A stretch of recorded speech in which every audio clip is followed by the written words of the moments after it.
Pemirsa, tersangka pencabulan anak warga negara Perancis tewas Minggu malam. Tersangka tewas setelah mencoba bunuh diri di sel tahanan. Tersangka warga negara Prancis yang melakukan pelecehan seksual terhadap 305 anak meninggal dunia pada Minggu jam 8 malam di Rumah Sakit Polri Kramat Jati, Jakarta. Menurut Kabid Humas Polda Metro Jaya, Yusri Yunus, tersangka melakukan percobaan bunuh diri dengan menggantung diri di sel tahanan. FAC ditemukan dalam keadaan lemas dan dibawa ke Rumah Sakit Kramat Jati. Sebelumnya polisi menangkap FAC karena mencabuli ratusan anak di bawah umur dengan menjanjikan korbannya menjadi model. Dari laptop tersangka, polisi menemukan 305 rekaman tindak asusila terhadap korban yang berbeda-beda. Terkait kematian FAC, polisi akan berkoordinasi dengan Kedutaan Prancis untuk menindaklanjuti status tersangka usai meninggal. Kamis yang lalu, Kamis malam, ya, pada saat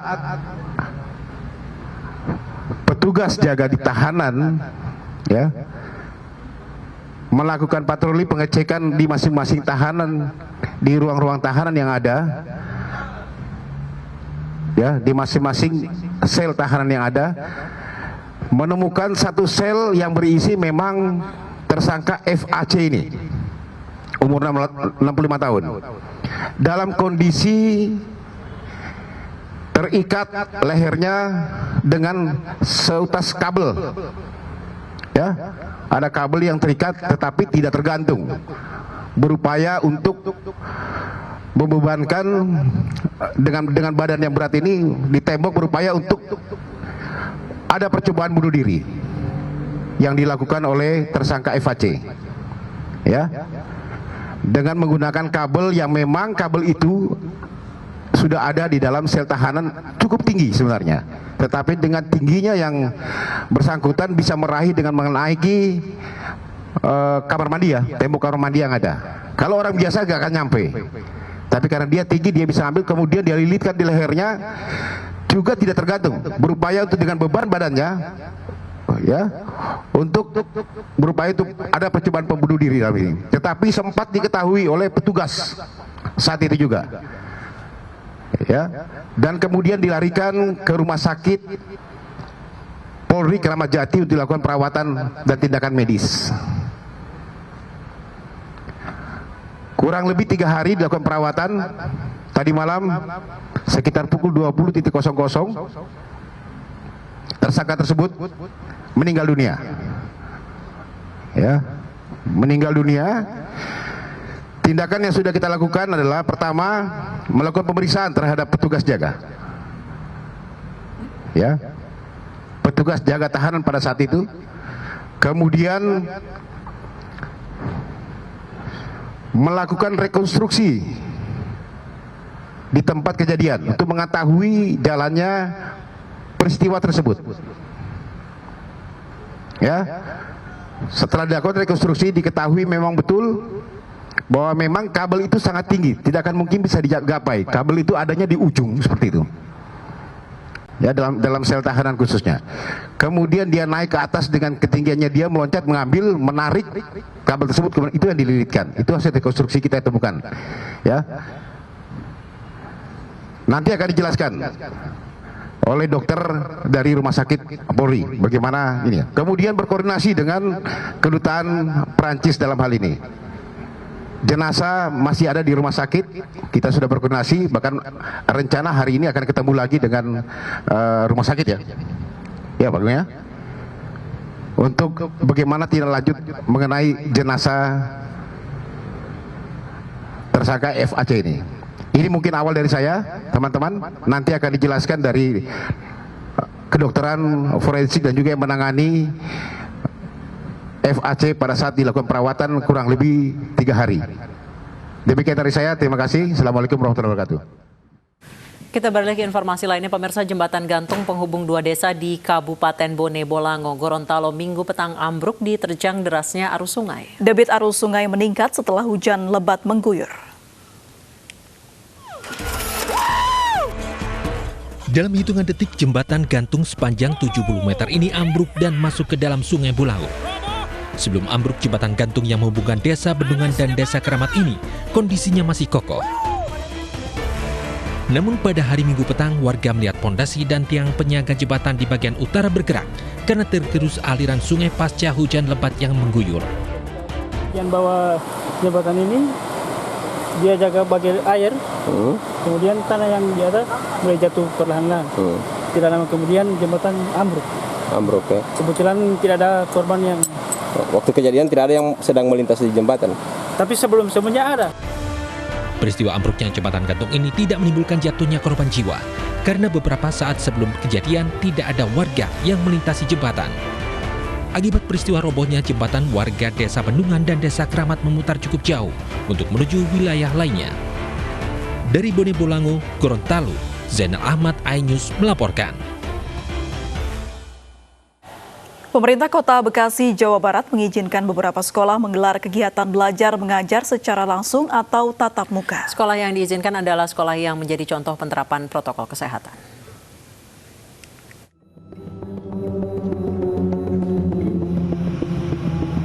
Pemerintah Kota Bekasi telah mengizinkan sekolah di wilayahnya untuk melakukan kegiatan belajar mengajar secara tatap muka di hari pertama tahun ajaran baru 2020-2021. Sekolah Dasar Negeri Jati Cempaka 6 Pondok Gede Bekasi, Jawa Barat adalah salah satu sekolah percontohan penerapan protokol kesehatan di sekolah. Pihak sekolah mensosialisasikan protokol kesehatan yang diberlakukan di sekolah, diantaranya penggunaan masker, membudayakan cuci tangan bagi siswa, hingga wajib membawa bekal dari rumah agar kebutuhan gizi anak terpenuhi. Orang tua murid menyetujui kegiatan belajar tatap muka untuk pertama kalinya sejak pandemi COVID-19. Menurut orang tua, perkembangan pendidikan anak lebih efektif jika kegiatan belajar mengajar dilaksanakan secara tatap muka. Setuju aja untuk pembelajaran tatap muka, tapi kita harus ada protokol dari kesehatan. Cuma pesannya untuk menjaga higienis aja antara teman dan teman, dan guru juga harus lebih memantau aja sih, seperti itu. Camat Pondok Gede meninjau kesiapan SDN Jati Cempaka 6 dalam menerapkan protokol kesehatan di sekolah. Selain itu, tanggapan dari orang tua dan wali murid akan menjadi penentu apakah pembelajaran tatap muka akan tetap berlangsung atau siswa akan dikembalikan belajar secara daring seperti di awal pandemi COVID-19. Di dalam 1-2 hari ini sedang melakukan sosialisasi terhadap orang tua murid atas tanggapannya dengan penerapan roadshow ya ataupun road model ini, tanggapannya apakah bisa kita terapkan secara pembelajaran tatap muka langsung atau tetap mengikuti gaya lama pada posisi pandemik gitu. Berdasarkan keputusan pemerintah, tidak semua sekolah dapat melakukan pembelajaran tatap muka karena COVID-19 belum mereda di Indonesia. Sekolah-sekolah yang diizinkan hanya yang berada di zona hijau, itu pun harus dengan protokol kesehatan berlapis. Dari Jawa Barat, Bayu Pradana, Maria Oktoba, Freddy Siburian, iNews melaporkan. Selain di Jakarta, pemirsa, sistem tatap muka juga mulai diterapkan di sejumlah sekolah di daerah. Meski wajib menerapkan protokol kesehatan, namun sejumlah sekolah masih belum melakukan pembatasan jumlah siswanya yang hadir.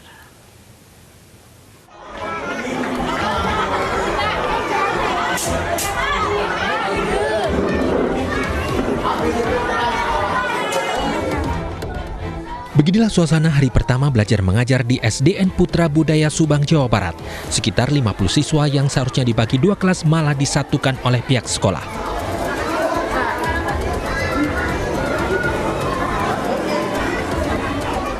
Tidak hanya itu, orang tua murid juga diperbolehkan berada di ruang kelas. Bahkan sejumlah murid tidak menggunakan masker atau pelindung wajah. Di sekolah pun pihak sekolah belum dapat menerapkan protokol kesehatan karena belum mendapatkan aturan resmi dari Dinas Pendidikan. Karena Bapak Korwin belum ada mau nyusul, ada coret-coret, sama persiapan dulu masker, kedua pengurus juga belum disiapkan karena saya belum siap sih, ya minimal masker harus dipunyai, dimiliki, tapi sekolah juga mau mempersiapkan dengan nama SD Putra Budaya gitu.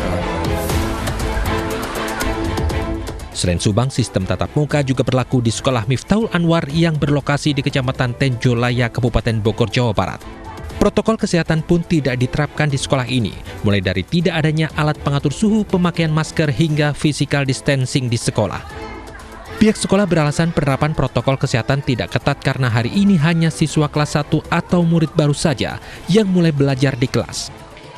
Untuk sementara ini karena memang masih musim pandemi, sekarang sih hanya untuk perdana saja kita masukkan, jadi memang siswa baru hanya kelas 1. Adaptasi kebiasaan baru dengan tetap mematuhi protokol kesehatan adalah salah satu upaya untuk memutus rantai penyebaran corona. Tim Liputan iNews melaporkan.